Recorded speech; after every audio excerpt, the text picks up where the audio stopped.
نصايح في الشغل اتمنيت لو حد قالها لي بجد هتنقذك. النصايح دي انا اتعلمتها لما وقعت فيها وحسيت قد ايه هي مهمة وفرقت معايا بعد كده. الكلام ده هيكون ليك انت كمان لو بتتفرج على الفيديو.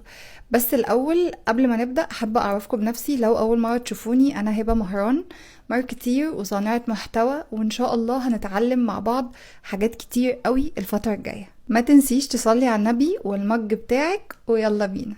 اول حاجة ركزي فيها، ما تروحيش الانترفيو متأخر حتى لو 10 دقايق. صدقيني الموضوع ده بيفرق جدا جدا، خاصة مع الاتش ار اللي هيقعد معاكي. حتى لو مش مع الاتش ار، مع المدير اللي هيكون فوقيكي.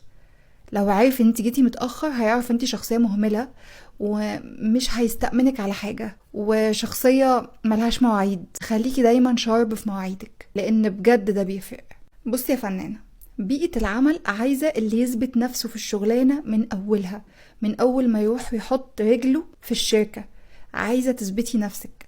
مش هتثبتي نفسك غير لو حطيتي نفسك في حتة معينة. فركزي كويس قوي الناس هتشوفك ازاي. فلما تروحي في ميعادك وتبقي حد شارب في مواعيده، دي حاجة هياخدوها عنك وهيحترموكي جدا فيها. انطباع الأولي يدوم. فلو رايحة متأخر حتى لو كنتي شاطرة ومقدمة شهادات قد كده، الموضوع ده هيفرق معاكي. قبل ما تروحي لازم تبقي مخططة انتي هتقولي ايه في الانترفيو ده. لازم يبقى عندك وعي ال HR ده ممكن يسألك يقولك ايه مثلا. لازم تبقي مخططة، ولما يسألك بعض الأسئلة لازم تجاوبي عليها وجاوبي على قد السؤال. ما تزوديش حرف، يعني قصدي ما تحكيش قصة حياتك، جاوبي بالظبط على قد السؤال. وفي حاجة كمان بجد عايزة اقولها لك، حاولي ما تقوليش مخططاتك المستقبلية، وخاصة للمدير اللي هيقعد معاكي. مش بس الاتش ار، المدير كمان، لانه ممكن في لحظة يرفضك، وهيرفضك عشان المخططات اللي انتي قلتيها واللي انتي فاكرة ان انتي بتتناقشي مع مدير هيتفهم احتياجك ان انتي شخصية طموحة وعايزة توصلي وعايزة. فلما يسألك انتي عايزة توصلي لايه او كده، ما تقوليلوش اصلا أنا نفسي اعمل كذا ونفسي اعمل كذا، وقولي له والله يا ربنا يسهل يا فندم ان شاء الله اوصل لحاجه احسن. ما تديش اجابه واضحه في السؤال ده بالظبط، وبالذات ما تديش اجابه واضحه. 2، لو انتي اشتغلتي وانتي من النوع الشاطر في شغله وبيحب يثبت ده للناس، ارجوكي ما تعمليش كده. من فضلك ما تعمليش كده عشان هتندمي.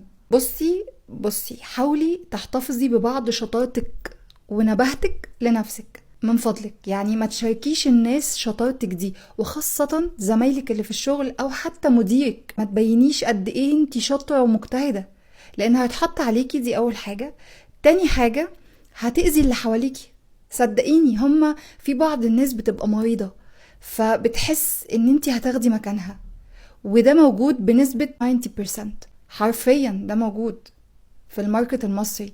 فخدي بالك، ما تبينيش شطارتك. خلي شطارتك دي لنفسك، خليها لأي حاجة جانبية، شغل جانبي ليكي انت بتعمليه. حتى الشغل الجانبي ما تحكيش عليه. 3، مهما كنتي شاطرة ما تستنيش حد يسقفلك ويقدرك.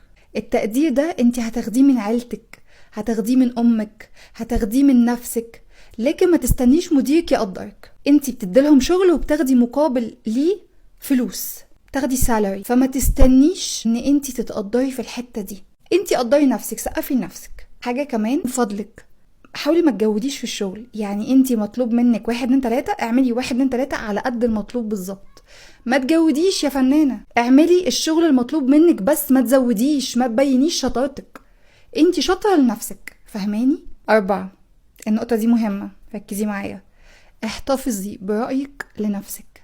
ما تشاركيش آرائك مع حد، سواء رأيك في الشغل أو رأيك في الدين وفي العقيدة أو رأيك في السياسة.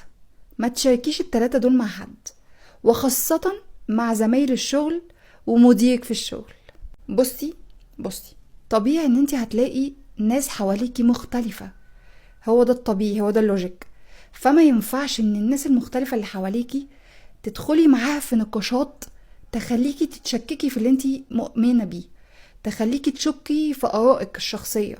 وخاصة لو آرائك دي آراء دينية صحيحة، أو آراء سياسية انتي متأكدة منها، أو حتى رأيك في الشغل ذات نفسه. لأن الكلام بيوصل، ماشي؟ الكلام بيوصل. وممكن قوي يوصل من اقرب الناس ليكي. فاقفلي بقك وخليكي ساكتة ونعدي الشغلانة الجميلة دي مع بعض على خير. 5، قللي سقف توقعاتك وخاصة في الناس اللي في الشغل. انتي ما تعرفيش اللي قدامك ده مهما كان كلامه جميل ومتزوق، هو شايلك ايه جواه، هو اصلا شايفك ازاي. مهما كانت بتبتسملك ولطيفة ودمها خفيف وبتشوفك تحضنك، ما تأملهاش. اسمعي مني، المواقف هي خير دليل، المواقف هي اللي هتبينلك. فوانس شفتي الانسان ده او الانسانة دي بتسلم عليكي بحرارة وبحب ما تأمنيش لحد، انتي متعرفيش الغدر هيجي من اني حتة ومن اني شخص.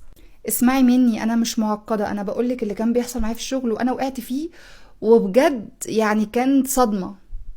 حاولي تتعاملي برسمية وما تشاركيش اسرارك مع حد، وخاصة تاني رأيك في الشغل اللي انتي فيه ما تشاركيهوش مع حد، وتعاملي مع الناس برسمية مهما كانوا مين. تمام؟ علشان تعرفي تكملي في الشغلانة وتطلعي منها بطريقة لطيفة وتطلعي منها بحاجة تتعلميها.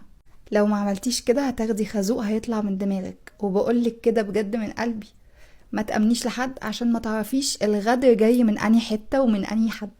6، أرجوكي ما تدخليش في أي جدالات، ما تدخليش في جدالات عبثية، ما تثبتيش وجهة نظرك من فضلك. خلي وجهة نظرك دي لنفسك، قلتلك احتفظي بآرائك لنفسك، احتفظي بشطارتك لنفسك، واحتفظي بالجدالات دي عشان خاطر نفسك، عشان خاطر صحتك. ليه هتضيعي طاقة ووقت ومجهود عشان تثبتي وجهة نظرك؟ ما اي حاجة تغور في داهية. عيشي في الزوم بتاعتك، ما تدخليش نفسك في الجدالات الا لو هتدخلي مع حد بيتكلم كلام كويس وبيتناقش، مش حد بيحاول يثبت رأيه وخلاص. فاهماني؟ طب نفترض ان انتي عملتي كده، اقولك بقى الحل. قوليله انت صح يا فنان، انت صح، اقفلي بقك واسكتي وخلاص، عدي الموضوع وما تدخليش مع الشخص ده تاني في نقاش. 7، لو ليكي حاجة عند الكلب قوليله يا سيدي. عايزه اقول لكم ان انا في ريل نزلت فيه الكلام ده على تيك توك وانستجرام، وفي فئه من الناس هجمتني مش عارفه ليه، وتعالوا اقول لكم. انا قصدي بالكلام ده ان لو ليكي حاجه عند الكلب جيبيها بالطريقه، مش تطاطي ليه، مش تقولي له بجد يا سيدي، جيبيها بالطريقه.